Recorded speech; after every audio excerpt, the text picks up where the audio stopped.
Nah kalau ditanya nih yang ramai di sosmed, Pak Hermanto ini termasuk perintis atau pewaris?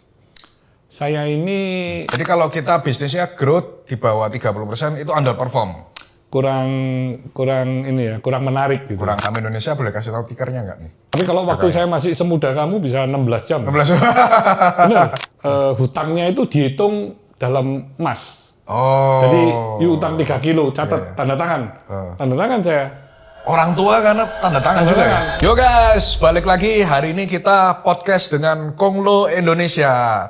Siapa yang nggak kenal Pak Hermanto Tanoko, beliau adalah pemilik air minum Cleo dan juga Cat Avian. Hari ini kita akan serap ilmunya sebanyak-banyaknya. Kasih tepuk tangan dulu dong guys. Nah sekarang saya kan mau tanya nih, Pak Hermanto kan seorang pebisnis yang sudah kawakan. Saya kan pengusaha yang dibilang usianya masih muda nih Pak. Yes. Kalau Pak Hermanto menjalankan bisnis selama tahunan ini, apa satu kesalahan fatal yang harus dihindari oleh seorang pengusaha? Contoh kalau Pak Hermanto tahu tadi kan kita udah podcast bisnis saya gimana dan lain sebagainya. Advice apa dari seorang Pak Hermanto kepada saya, apa yang harus saya hindari? Berinvestasi kepada sesuatu yang you nggak paham. Oh, oke. Jadi kalau kita running bisnis, kan itu dalam investasi Pak Hermanto. Kalau dalam running bisnisnya, apa yang harus dihindari? Kesalahan umum yang dilakukan oleh pebisnis? Ya mungkin berinvestasi yang di luar dari kemampuan ya. Oh, Karena segala sesuatu itu yang you sudah rencanakan sesuai bisnis plan, kan belum tentu nanti waktu you jalankan itu sesuai dengan kenyataan. Kalau you tidak punya foundation yang kuat, pada akhirnya kan bisa terkaget-kaget dan bahaya sekali. Jadi ketika kita running Over bisnis, investment lah. Over investment, paham. Jadi ketika kita running bisnis, spare cash yang ada itu jangan digunakan untuk invest di something yang you don't understand. Berisiko, yang berisiko. Oke. Lebih baik digulung di bisnis sendiri. Yes. Oke. Nah tapi kalau dalam berbisnis Pak Hermanto, apa kesalahan yang harus dihindari atau maksudnya ketika kita running bisnis ini loh, kan pasti ada sesuatu tips yang bisa dibagikan Pak Hermanto kan running perusahaan nih. Apa dalam decision making atau apa yang bisa kita hindari untuk membuat kesalahan gitu Pak Hermanto? Selain investment tadi ya. Selain investment, kesalahan apa yang biasanya paling common dilakukan seorang pebisnis gitu loh? Atau seorang pengusaha? Mungkin bukan kesalahan ya, tapi kadang seorang pebisnis itu yang sudah menjalankan usahanya, terus sudah berhasil dalam size tertentu, terus biasanya dia di zona nyaman. Nah, kalau sudah di zona nyaman, dia biasanya akan stagnan. Tidak berambisi ya? Nah, stagnan dia biasanya. Karena kan, wah udahlah, ngapain lagi sih? Kita ya enjoy aja lah. Nah, biasanya itu akan menyebabkan perusahaan stagnan itu tadi bisa declining. Nah, kalau stagnan itu stadium 1, declining stadium 2, 3, ya selesai. Lah, kalau invest itu harus terus ya. Berhenti. Iya. Kalau di pabrik itu you nggak bisa berhenti. Kalau you berhenti, ya you waktunya mungkin untuk second generation yang naik. Supaya dia melanjutin lagi kan. Berarti you sudah waktunya you jangan di perusahaan itulah. I see. Nah kalau sebagai seorang pebisnis Pak Hermanto, growth yang paling bare minimum untuk seorang pebisnis itu berapa per tahun? 30%? Minim 30%? Enggak, average. Average 30%. Jadi kalau kita bisnisnya growth di bawah 30% itu underperform? Kurang menarik gitu. Kurang menarik ya. Jadi you mungkin sudah di setengah zona nyaman. Zona nyaman. Maunya cuma 10% atau mungkin cuma 5%. Karena lihat ekonomi Indonesia juga 5%. Udah ikutlah 5%. Itu kan average 5% itu. You kan mesti harus lihat pasar yang ada di industri you seberapa besar. Yang you bisa ambil itu. Terus market share you berapa gede gitu. Kan sekarang sesungguhnya dunia itu sudah tanpa batas. Jadi kalau you sudah bisa nomor 1 di Indonesia itu sangat kecil kalau you bandingkan dengan dunia. Betul kan ya? Betul. Jadi ya terus berlanjut untuk bertumbuhnya itu. Jadi guys, kalau kalian punya usaha, target dari Pak Hermanto harus growth setahun minim 30%. Di bawah itu underperform berarti ya? Itu baru bangun tidur itu langsung wah semangat. Ya. Kalau nggak bangun tidur ya nanti loyo Mas Ian. Nah, tapi saya penasaran, Pak Hermanto sehari ini kerja berapa jam sih sehari? Saya bangun kan jam 4, jam 5 pagi. Wih, tidurnya jam? Terus habis itu olahraga, terus ya activity terus sampai sekarang. Kalau saya tidur jam setengah 10, Setengah 10 udah jam tidur. 9 Ya? tidur saya sudah. Berarti kerja mungkin bisa dibilang sekitar 12 jam lebih ya sehari ya? Ya, kurang lebih 12-an lah. Tapi kalau waktu saya masih semuda kamu bisa 16 jam. 16 Benar, Beneran ya? benar. Saya bisa cuman tidur aja istirahatnya. Sama waktu saya merintis juga gitu. Gitu ya. Jadi kerjaannya cuma kerja, tidur, bangun, kerja lagi. Iya. Jadi nggak ada Sering tidur di pabrik juga. nggak ada self reward ya kita Nggak waktu pulang. itu. Iya, nggak ada party, nggak ada ngumpul. Sama. Nah kemudian Pak Hermanto, ketika kita berbisnis kan kebanyakan godaan dari seorang pengusaha itu adalah buka bisnis sebanyak mungkin nih. Nah, ketika di awal kita mulai berbisnis, lebih baik fokus di satu bidang atau langsung mulai bikin beberapa lini usaha bisnis kalau menurut Fokus di satu bidang. Oke, sama Sehingga berarti, bidang itu mature menjadi yang besar, terbesar. Itu baru you boleh diversifikasi. diversifikasi. Kalau bisa usahakan yang ada benang merahnya.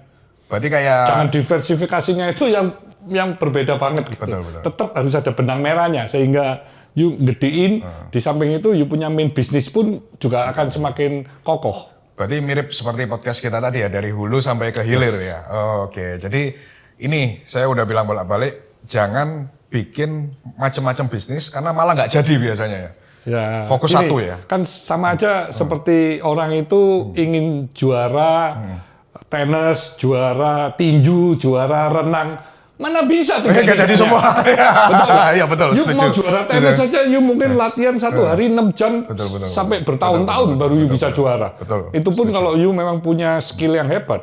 Terus you mau tiga-tiganya yang berbeda-beda gitu, akhirnya you tiga-tiganya nggak dapet. Sangat setuju. Jadi itu guys, advice yang sama. Bukan saya pernah ngomong ini bolak-balik. Fokus di satu bidang. Yes. Ya. Bukan diversifikasi kalau udah mentok, usahanya udah gede Saya di banget. cat itu 25 tahun. Baru diversifikasi ya. Oke. Saya ada berapa brand yang di? Oh kalau brand saya ada mungkin 500 lebih ya. Wih, Kalau manage-nya brand gimana banyak, itu? udah nggak inget kalau brand udah. Manage-nya gimana itu? Kan Pak? masing-masing sudah ada CEO, sudah ada Tapi kan leadernya masing-masing. walaupun ada manajemen ya, touch dari seorang pemilik itu kan pasti beda kan. Ya, Nah gimana Pak Hermanto bagi waktu yang limited kita sehari cuma berapa jam kebagi dengan berbagai macam perusahaan ini? masing-masing perusahaan kan bisa ketemu dengan saya. Ada yang setengah jam 2 kali sebulan, ada yang 1 jam selama sebulan. Nah dari situ kan saya udah tahu gambaran dari activity perusahaan tersebut. Oke. Kan sudah buat goal 1 tahunan, untuk vision 5 tahunan, terus di breakdown bulanan. Nah mereka harus presentasi apa yang terjadi di bulan tersebut. Kenapa? Nah kenapanya itu penting loh. Ya. Naik kenapa, turun kenapa, kenapa, betul. sehingga strategi action apa yang mesti dilakukan Betul. untuk supaya bulan berikutnya akan lebih baik. Jadi murni udah diserahkan ke profesional ya? Profesional semua. Enggak, ya anak juga profesional, Keluarga mix. juga. Oke. Nah kalau Pak Hermanto sendiri tipenya ketika membangun bisnis, kan ada 2 macam nih biasanya pebisnis. Hyper growth kita bilangnya yang benar-benar spend luar biasa, atau alon-alon asal kelakon. Saya suka growth, tapi nggak alon-alon asal kelakon. Jadi ya growth Menengah, ya, 36% mau 72%. Kalau 72% double every year ya. Kalau 36 itu every 2 year you double. Iya. Double itu luar biasa udah. Karena you 4 tahun itu berarti bisa 4 kali, kalau 6 tahun kan bisa 8 kali. Tapi loh, Pak, saya rada bingung ya. Ketika saya yang kadang penasaran waktu kemarin saya lihat beritanya Pak Hermanto punya 500 brand dan lain sebagainya. Sedangkan di tiap lini itu kan kita pasti punya kompetitor. How do you face the competitor? Ya, tentu masing-masing bisnis berbeda-beda ya. Karena kompetitor, actionnya seperti apa, kompetitor tiap sektor usaha kan beda-beda. Betul. Dan pasar juga menentukan berapa gede pasar yang ada kan.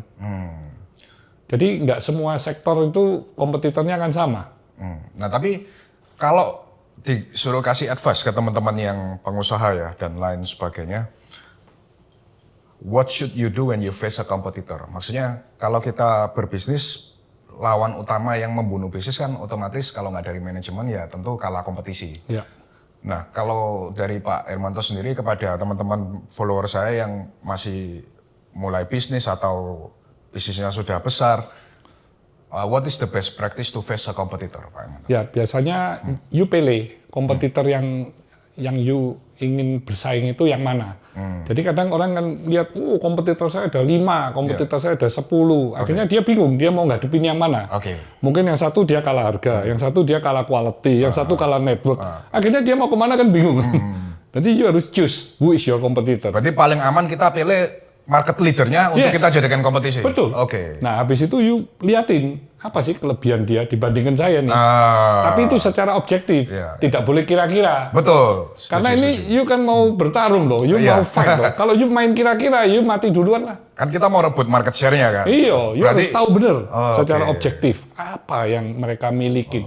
Kekuatan maupun kelemahannya itu apa. Nah, ketika Pak Hermanto masuk ke dalam suatu bisnis yang baru, Pak Hermanto analisa kompetitornya dulu atau masuk ke bisnisnya dulu? Pasarnya dulu. Dari sisi pasar besarnya seberapa gede, terus impact dengan dunia itu seperti apa, masih bisa kelasnya hanya Indonesia atau bisa dunia. Jadi sektor-sektor tertentu Indonesia ini sesungguhnya kan bisa menjadi raja di dunia. Terus habis itu baru you lihat, you punya kompetitor seperti apa. Kompetitor juga salah satu faktor yang dilihat. Betul, harus dong. Ketika kita masuk ke bisnis kan, ketika saya berinvestasi juga saya selalu lihat kompetitornya ini siapa. Tapi pasar itu kan menarik.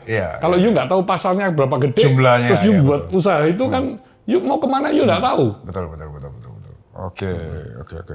Nah kemudian Pak Hermanto, ketika kita sudah melihat sebuah kompetitor, apa yang bisa buat kita, tadi kan udah dianalisa. Nah sekarang cara menang dari kompetitornya gimana? Kan otomatis gini kan, market leader kompetitor pasti lebih duluan dari kita kan. Dia pasti punya market share yang lebih gede dari kita. Punya pengalaman yang lebih dari kita. Nah kalau Pak Hermanto disuruh hadepin yang seperti itu, what do you do? Jadi memang, mungkin saya kasih contoh Avian aja ya. Saya awal di Avian bergabung ya. Avian itu kalau ada 400 perusahaan cat, kita mungkin nomor 400. Oh ya? Ya, jadi kita ngadepin yang nomor 1 itu, dia import bisa 20 kontainer sebulan, saya beli cuma 50 kilo, 100 kilo, itu pun diminta cash. Jadi kalau you lihat kelemahan dan kekuatan, saya lemah semua. Betul. Karena pembeliannya kalah 2-30%, network kalah, brand kalah, SDM secara teknologi kalah, budget untuk promosi mereka sudah TV segala, kita kalah lah. Jadi nggak ada yang menang.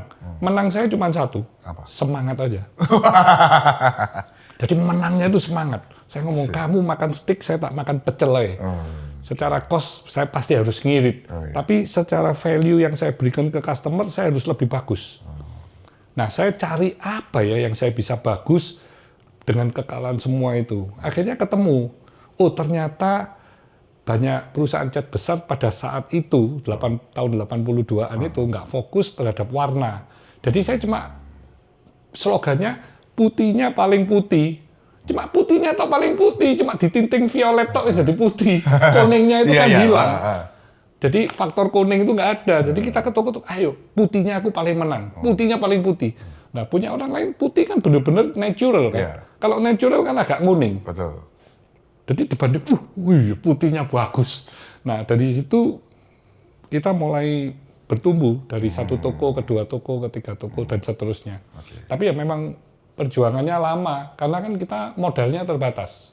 Tapi setiap pengusaha pasti harus cari apa USP-nya itu apa, unique selling point-nya, yang tidak dimiliki oleh you punya kompetitor yang mau you ambil. Jadi mesti harus cari. Jadi kadang kalau you masih kecil sekali dan perusahaan itu besar sekali, ya you cari yang niche market yang dia nggak lihat atau dia nggak mau. Dia udah lihat, alah omset cuma segitu, saya nggak mau lah. Nah, you mulai dari situ dulu. Sehingga you punya fondasi mulai gede-gede, ya you mulai lihat market yang besar. Karena you mau masuk di Blue Ocean, mau masuk di Red Ocean, bagi saya ya tergantung you punya capital seperti apa. You punya kekuatan seperti apa. Apa masuk di Red Ocean itu jelek? Enggak. Kalau you punya segalanya, you masuk aja Red Ocean, you tinggal ambil, marketnya gitu gede. Ya kan? Nggak selalu harus Blue Ocean. Blue Ocean, you marketnya masih baru, you mesti harus edukasi, you ngajarin. Lama prosesnya. Betul. Memang cuan you besar, tapi kan proses lama. Betul. Jadi bagi saya mau red mau blue itu is okay. Depend on us lagi.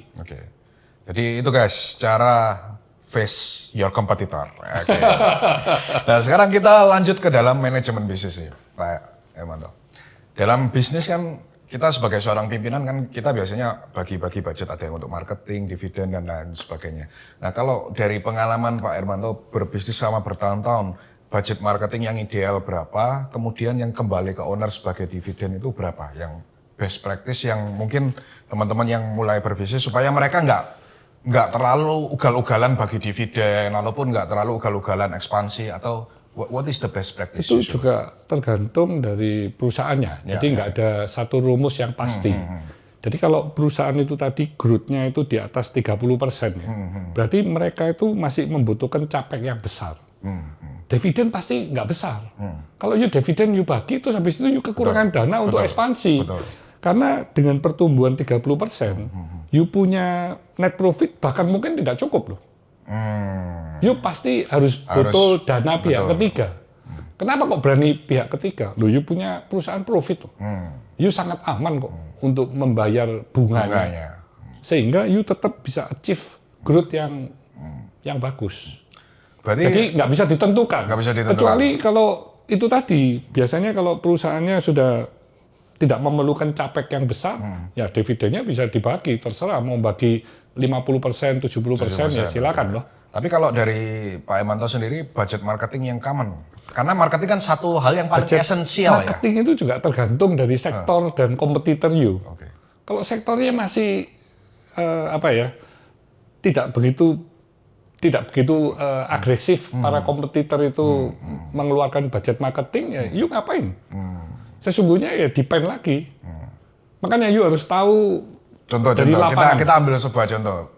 Kan Cleo ini kan di industri air mineral ini kita bilangnya kompetisinya sangat banyak ya, bahkan banyak, brand ribuan, yes. Saya bahkan kemarin lihat datanya sebelum podcast, saya lihat data air minum ini Cleo sekarang market share-nya nomor 2 kan. Ya. Padahal waktu dulu awal kan belum diawali 75 juta per bulan. Iya, mantap Pak. Terus saya baru lihat bagian berikutnya. Nah, dengan posisi sekarang, berapa budget marketing yang kecil sekali kita. Serius, karena Cleo itu kan low value ya, high volume. Jadi 10% ada nggak dari? Nggak ada.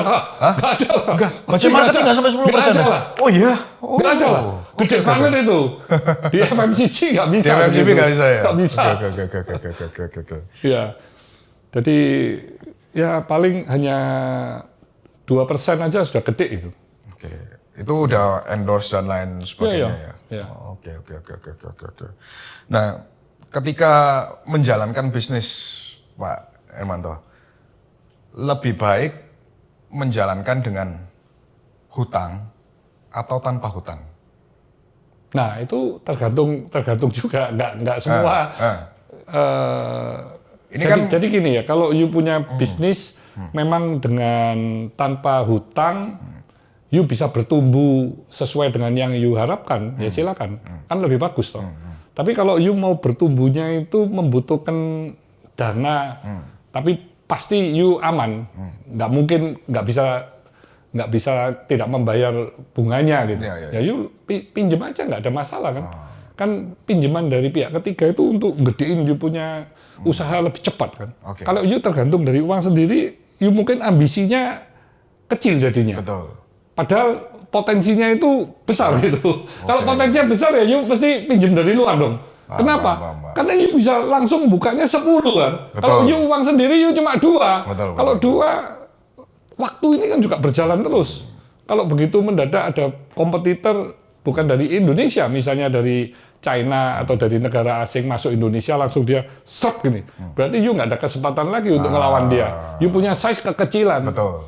Tapi kalau you sudah jadi nomor 1 di Indonesia, mereka mau datang, ayo. Dunia aku kalah. Indonesia ya kamu nggak mungkin menang dari saya. Loh, saya orang Indonesia tahu semuanya. Bener nggak? Budaya saya tahu, lapangan tahu. Yuk, mana bisa ngelawan di sini? Sesungguhnya loh ya.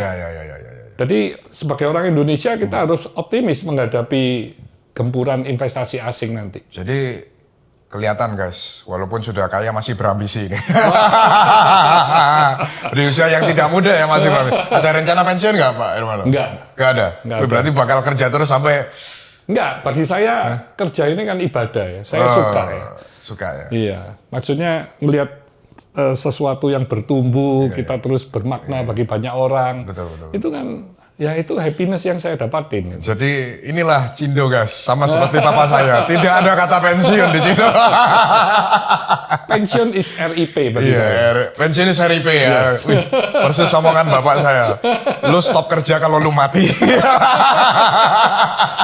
Bukan karena uang ya. Iya, bukan karena uang.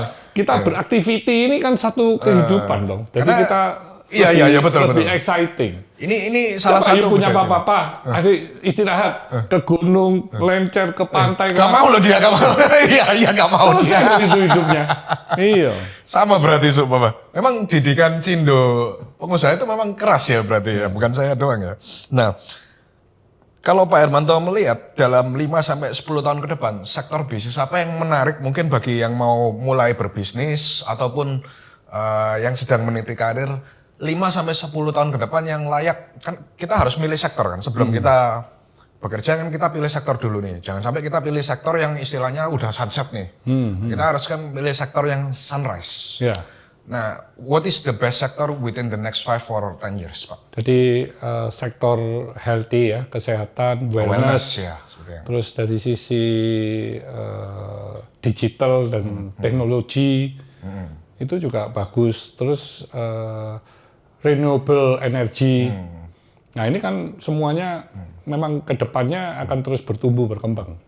Tapi ya kembali ya kepada keahlian dari masing-masing bisnismen ini lebih yang kemana. Tapi itu sektor yang menarik. Nah kita bahas wellness. Pak Hermanto udah buka rumah sakit belum? Rumah sakit saya belum. Belum. Ya. Bisa joinan nggak kita, Pak? Itu menarik juga. Itu menarik rumah sakit itu, karena dari data kita kemarin waktu kita mendirikan Tatanan Capital, salah satu sektor yang kita bidik itu rumah sakit. Yes. Karena rumah sakit itu kalau kita lihat by data revenue ya, dia walaupun dalam kondisi apapun, nggak pernah drop yang sampai musiman gitu loh. Ya. Stabil dan bahkan cenderung naik ke atas. Ya. Jadi memang tantangannya di Indonesia ini, dunia kesehatan ini relatif kita ketinggalan ya dari negara-negara tetangga ya. Ya, yang jadi, pernah berobat di luar negeri pasti tahu. Ya, memang itu yang menjadi kita punya PR dan tantangan ya. Jangan sampai kita juga nggak bisa bersaing dengan mereka dan devisa kita keluar terus. Ya, harusnya itu menjadi PR dari pemerintah dan kita sebagai pengusaha. Bagaimana ya itu solusinya supaya Indonesia ini juga bisa menjadi negara yang dunia kesehatannya ini termasuk diperhitungkan di dunia. Nah tadi kan kita udah bahas bisnis, sekarang kita masuk ke dalam sektor investasi. Nah seorang konglo seperti Pak Hermanto, investasi terbesarnya portfolionya kalau boleh tahu berapa persen di mana-mana aja? Ya, saya terbesar mungkin 80-90% ya di saham-saham perusahaan saya sendiri. Jadi sisanya baru saya invest di saham Indonesia, di bond. Saham Indonesia boleh kasih tahu tickernya nggak nih? Karena follower kita paling suka kalau ada tickernya. Ya, saya banyak di 4 big bank lah. 4 big bank ya? Dan juga kalau misalnya saya nggak masuk ke bidang energi, ya saya pilih saham-saham energi. Oke. Saya pilih yang terbaik, ya saya invest juga. Tikernya apa? Saya nggak punya perusahaan CPO, ya saya invest di CPO. di saham. Jadi saya untuk ngelengkapin aja, karena nggak mungkin kan saya bisa punya bisnis yang bidang yang saya nggak paham. Ya saya beli saham, tapi di perusahaan-perusahaan yang terbesar aja. Nah, ketika memutuskan untuk investasi di sektor ini, cara masuk Pak Hermanto Tanoko itu valuasinya dari apa? Ngeliat PE-nya atau ngeliat manajemennya atau ngeliat apa? Saya lihat PE, PBV dan juga dari sisi dividen yield-nya gimana. Jadi kan macam-macam itu ya. Iya. Tapi saya biasanya untuk kalau misalnya ada opportunity dari merger and acquisition, saya bisa masuk ke company, ya pasti investasi itu yang saya dahulukan. Oke. Karena saya gedein portofolio core bisnis saya kan. Kalau yang bisa growth-nya anorganik, saya akuisisi, saya untuk gedein saya punya company. Kan saham-saham ini kan bagi saya kan cuma untuk short term. Iya, betul. Berarti 80-90% di saham sendiri, sisanya saham big banks. Ada bond, deposito. Jadi berupa liquid semua lah. Iya, liquid semua. Liquid, jadi kita untuk action apa-apa bisa. Aset digital belum ya berarti ya? Belum. Properti juga berapa persen properti? Properti kan kita juga ada. Banyak juga. Saya mulai beli lahan kan mulai tahun 95. Oke. Jadi lahannya ada banyak di mana-mana. 1.400 hektaran lah. Oke, wah. Kok lo beda ya, tanah kita cuma ribuan meter, dia udah hektaran ya. Oke guys, itu dia portfolio investasi seorang Pak Hermanto Tanoko. Kita lanjut ke pertanyaan berikutnya. Nah kalau ditanya nih yang ramai di sosmed, Pak Hermanto ini termasuk perintis atau pewaris? Saya ini pewaris yang juga merintis usaha-usaha yang tentu bisa inovatif dan bermakna bagi banyak orang ya. Nah, tapi karena di awal saya waktu membantu Papa kan juga usahanya belum begitu besar. Tapi saya bersama Papa dan kakak saya kan gedein terus sampai besar selama 25 tahun ya. Itu Avian itu mulai dari perusahaan kecil akhirnya bisa menjadi perusahaan cat nomor 1 di Indonesia. Itu pertumbuhannya kan juga puluhan ribu kali lipat ya. Terus setelah 25 tahun baru saya merintis usaha-usaha seperti air minum, seperti banyaklah beberapa usaha. Ketika diwarisi Avian, posisinya itu sudah ada pabrik atau baru toko doang? Dari toko ke pabrik. Berarti saya bukan diwarisin ya, karena saya membeli sahamnya Avian ya. Oh, malah membeli? Saya membeli, jadi saya dikasih kesempatan untuk berinvestasi. Sama Papa? Sama Papa. Jadi saya mulai membeli 5%, terus beli 5%, beli 5%, terus begitu. Jadi pakai uang sendiri. Pakai uang sendiri? Iya. Nah inilah Cindo guys. Ini kan Cindo. Jadi kalau nggak ada uang waktu itu, hutangnya itu dihitung dalam emas. Jadi utang 3 kilo, catat tanda tangan. Tanda tangan saya. Orang tua karena tanda tangan juga ya? Nah nanti saya punya emas bayar sekilo, ini kamu sisa utang 2 kilo, sisa 1 kilo gitu, sampai lunas. Itulah. Jadi saya bekerja selalu beli emas terus untuk membayar utang kalau masih punya utang. Tapi inilah guys, didikan pengusaha Cindo. Ya. Bapak sama anak pun pakai surat tanda tangan ya? Ya, supaya jelas ya. Jadi kalau meneruskan usaha orang tua itu kan memang harus memikirkan gimana usaha itu bisa menjadi yang terbesar kan. Nah kemudian yang menarik adalah kemarin kan saya baru bikin konten Pak. Pak Hermanto kan udah punya anak cucu lah istilahnya. Bahkan ada data yang menarik dari Bloomberg, 70% harta kekayaan itu habis di generasi kedua. Yes. Nah, suatu saat ketika Pak Hermanto ini istilahnya pensiun atau udah tidak bekerja, apakah seluruhnya ini akan diwariskan ke anak atau mau meniru triliuner di luar negeri yang difilantropiskan? Jadi kita bagi ya, karena perusahaan itu perlu menjadi kuat kokoh agar perusahaan kita itu nanti juga bisa menghadapi persaingan kalau ada perusahaan-perusahaan asing besar yang masuk ke Indonesia.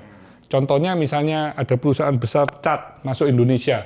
Nah kalau perusahaan cat kita masih kecil kan kita akhirnya mati, nggak bisa bersaing kan. Jadi di Indonesia pun butuh pengusaha-pengusaha besar untuk supaya bisa menghadapi persaingan dengan dunia yang tanpa batas. Nah di dalam kami punya portofolio ya, saya pasti punya investment, kita punya core business itu apa.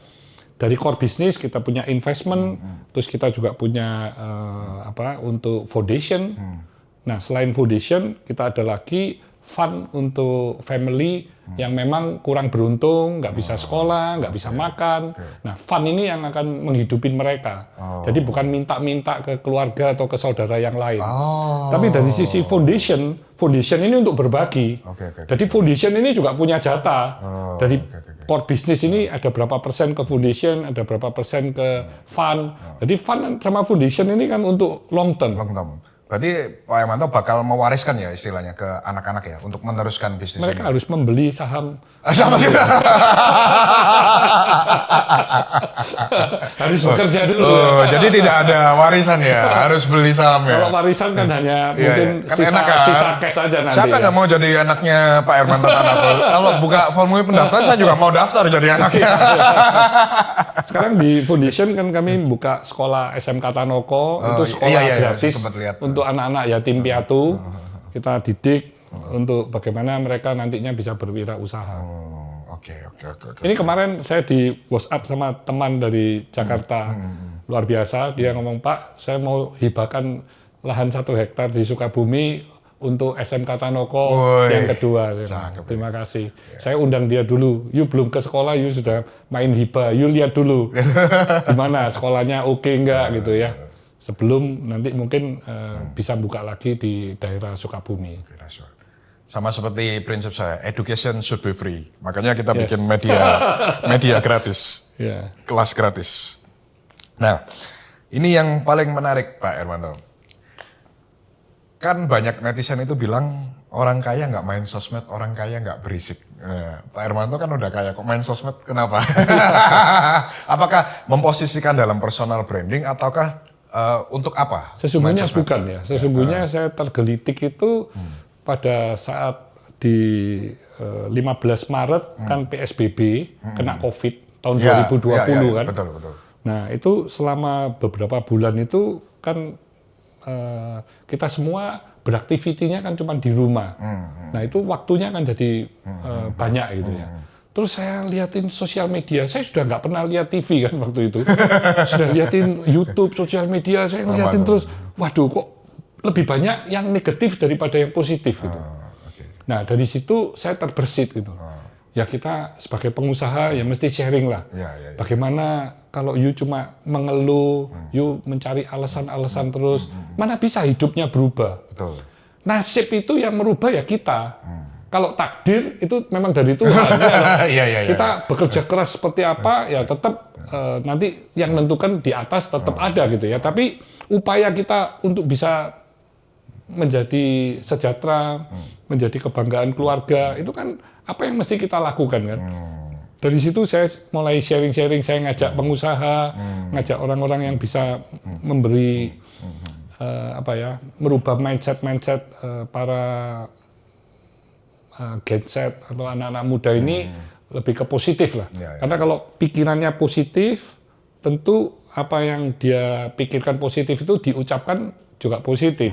Kalau mengucapkannya positif kan dia melakukannya itu juga hal-hal positif kan. Betul.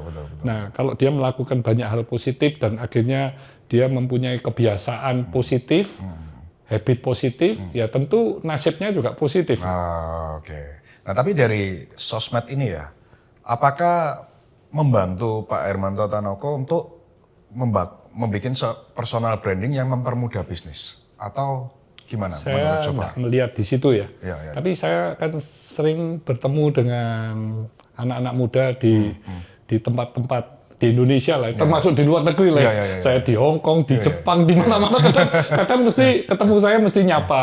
Gitu. Tapi ada beberapa yang saya pernah di Fasa itu ya, saya ke Fasa di lobi anak muda, dia ngomong sudah beberapa hari nungguin saya. Oh iya. Terus akhirnya dia ketemu, dia mau ucapin terima kasih aja.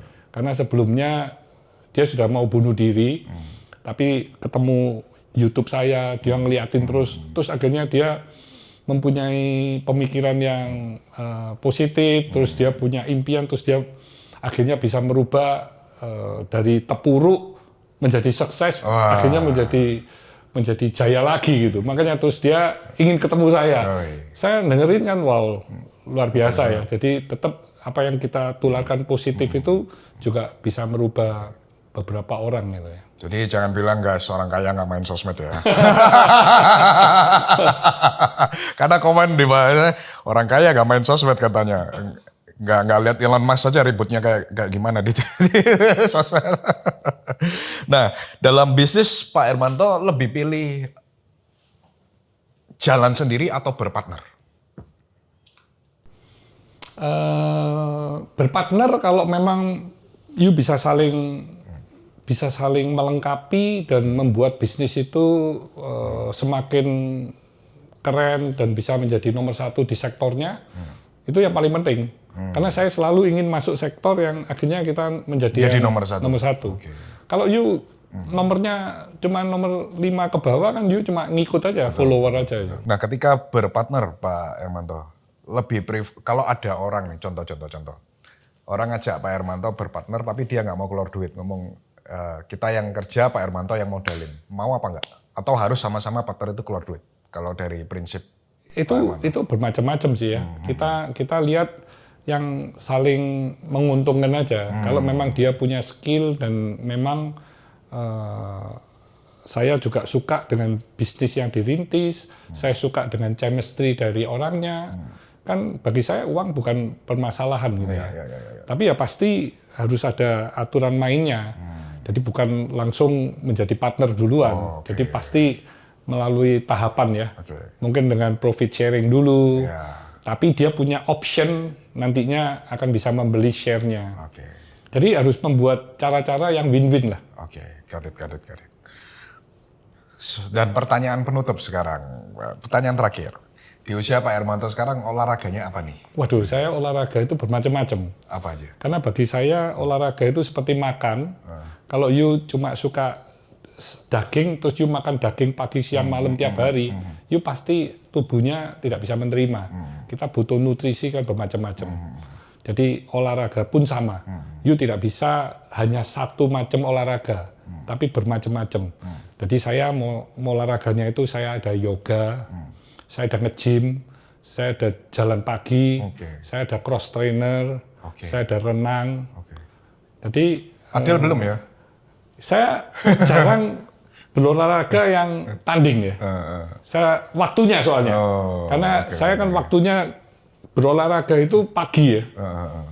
Dan kadang kan bisa berubah-ubah jamnya gitu. Berarti harus main padel sama saya nih di jungle nanti. Kan rumah kita deket sama jungle. Berarti rumah saya sama rumah beliau deket guys. Iya, sama-sama di barat. Iya, sama-sama di barat. Oke guys, jadi itu dia podcast hari ini dengan Konglo Indonesia Pak Hermanto Tanoko. Semoga podcast hari ini bisa membantu teman-teman yang sedang merintis usaha ataupun ilmu-ilmu lain yang kita bagikan secara gratis bersama. Bungkus.